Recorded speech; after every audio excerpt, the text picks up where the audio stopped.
Hey everyone, today I'm going to show you how to map OneDrive as a network drive on your computer. So let's get started with this quick tutorial. First, open your web browser and navigate to onedrive.com.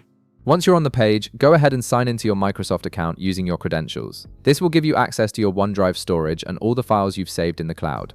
First, after signing in, wait for the login process to complete.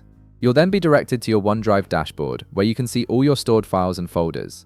This is where we'll begin the process of mapping OneDrive as a network drive, which essentially allows you to access your cloud storage directly from File Explorer, just like any other hard drive on your computer.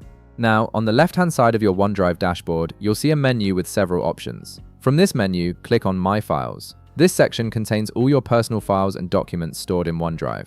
Once you've clicked on My Files, direct your attention to the address bar at the top of your browser. You'll notice it displays a URL that includes something called a CID, which stands for Customer ID. This is a unique identifier for your OneDrive account, and it's crucial for the mapping process.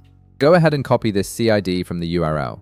Now, here's where you'll need to create a specific file path. You'll need to combine a standard OneDrive network path with your unique CID at the end. The format follows a particular structure that Windows recognizes for mapping cloud storage. You can pause the video here to copy down the file path format if you need to. Once you have the complete path ready with your CID pasted at the end, make sure to copy the entire thing. Next, open File Explorer on your computer.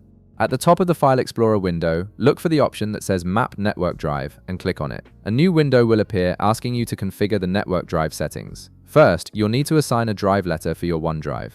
You can choose any available letter from the drop-down menu. Something like Z or Y typically works well.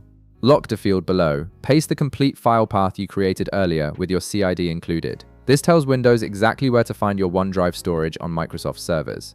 Once you've pasted the path, click Finish to complete the mapping process. Windows will then establish the connection to your OneDrive account. And that's it. You've successfully mapped OneDrive as a network drive, giving you quick access to all your cloud files directly from File Explorer. If this video helped you out, be sure to leave a like, subscribe, and I'll see you in the next one.